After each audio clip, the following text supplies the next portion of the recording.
এই সরকার যখন দায়িত্ব গ্রহণ করে, সে দায়িত্ব গ্রহণের পর আমরা দেখেছি দেশব্যাপী মানুষের যে প্রত্যাশার কারণ সেটা ছিল আকাশচুম্বী। সরকারের নানান সীমাবদ্ধতা রয়েছে। এই সরকারে যারা দায়িত্ব পালন করছে বিভিন্ন পর্যায়ে, তো তাদের অনেক সীমাবদ্ধতা রয়েছে, তাদের অভিজ্ঞতার অনেক রকম ঘাটতি আছে। সেটা মাননীয় প্রধান উপদেষ্টা থেকে শুরু করে আমাদের অন্যান্য উপদেষ্টারা নানান সময় তাদের বক্তব্য বিবৃতির মধ্যে বলেছেন যে আমরা আসলে কেউই তো অতীতে এই ধরনের দায়িত্ব পালন করি। সুতরাং আমাদের অনেক ভুল ত্রুটি আছে, আমাদের অনেক সীমাবদ্ধতা আছে, সেগুলিকে আমরা প্রতিনিয়ত সংশোধন করি, সেগুলিকে আমরা পরিমার্জন করি এবং দেশের সার্বিক মঙ্গলের সাথে একটি নতুন বাংলাদেশ বিনির্মাণের সাথে আমরা যেভাবে কাজ করা প্রয়োজন সেভাবে কাজ এগিয়ে নিয়েছি। এই সরকারের প্রায় সবগুলি প্রতিষ্ঠানেই যে পরিমাণ লোকবল নিয়ে কাজ করা প্রয়োজন হয় তার চেয়ে অত্যন্ত কম সংখ্যক মানুষ কাজ করে। আপনি যদি অতীতের সরকারের বিবেচনা করেন, অতীতের সরকারগুলিতে আমরা দেখেছি যে সংবাদ কিভাবে নিয়ন্ত্রণ করা যায়, গণমাধ্যমকে কিভাবে নিয়ন্ত্রণ করা যায়, সংবাদ ছাপা কিভাবে না হয় সেই ব্যবস্থা করতে পেরেছি। আর এই সরকারের দৃশ্যটা একটু ভিন্ন। আমরা শুধুমাত্র প্রধান উপদেষ্টার দপ্তর নয়, সরকারের বিভিন্ন দপ্তর, এমনকি সারা দেশের বিভিন্ন জেলা উপজেলা পর্যায়ে, কখনো কখনো ইউনিয়ন পর্যায়ের ঘটনার ক্ষেত্রেও আমরা সেই তথ্য সংগ্রহ করে নিয়ে এসে সাংবাদিকদেরকে, দেশি এবং বিদেশি সাংবাদিকদেরকে সরবরাহ করার চেষ্টা করি।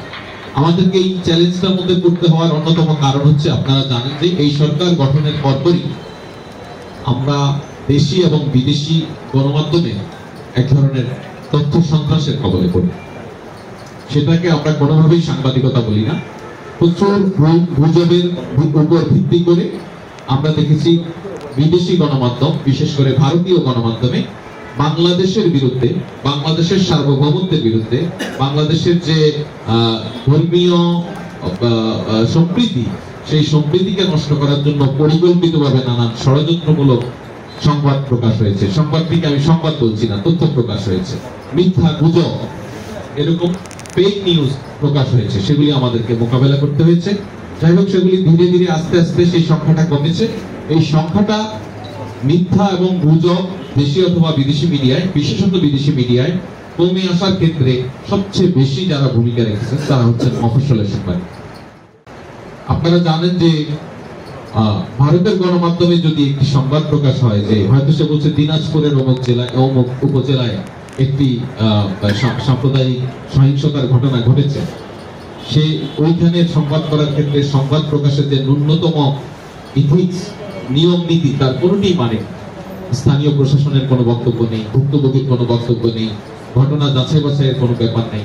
দেখা গেছে কলকাতায় বসে একজন তাদের ধর্মীয় নেতা বা সংগঠনের নেতা তার বক্তব্য দিয়ে বাংলাদেশের সংবাদ প্রচার করছে। সে জায়গায় তাৎক্ষণিকভাবে সেই সংবাদগুলি প্রকাশের পর আমাদের ওই সংশ্লিষ্ট জেলার যে সংবাদকর্মী ভাইরা আছেন তারা দেখা যায় নিজেরা সংবাদ প্রকাশ করছে। তাদের এই সংবাদ প্রকাশের মধ্য দিয়ে আমাদের বাংলাদেশ রাষ্ট্রের বিরুদ্ধে যে গভীর ষড়যন্ত্র, সেই ষড়যন্ত্র আমরা আলহামদুলিল্লাহ বলতে পারি ইতিমধ্যে ভেস্তে গেছে। বাংলাদেশের বিরুদ্ধে কোনো ষড়যন্ত্রই আর ঠিক না। তো এরকম একটা পরিস্থিতিতে তবুও আমি আপনাদেরকে অনুরোধ করব, আপনারা আপনাদের বক্তব্যের প্রসঙ্গে বারবার বলছিলেন যে গুজব সোশ্যাল মিডিয়ায় নানানভাবে আসে, কিন্তু গুজব প্রতিরোধে সবচেয়ে বেশি ভূমিকা সাংবাদিকদের। আমরা কখনো কখনো দেখি সংবাদকর্মীরাও কোনো একটা তথ্য ফেসবুকে দেখার পর সেটা সূত্র কোথা থেকে এলো সেটা না খুঁজে নিজেও ফেসবুকে শেয়ার করছেন। কখনো কখনো এই শেয়ার করার ঢংটা হচ্ছে, এটা কি আসলে হয়েছে? একজন সাংবাদিক যদি নাগরিকদের উদ্দেশ্যে প্রশ্ন ছুড়ে দেয় তাহলে নাগরিকদেরকে উত্তরটা দিবে।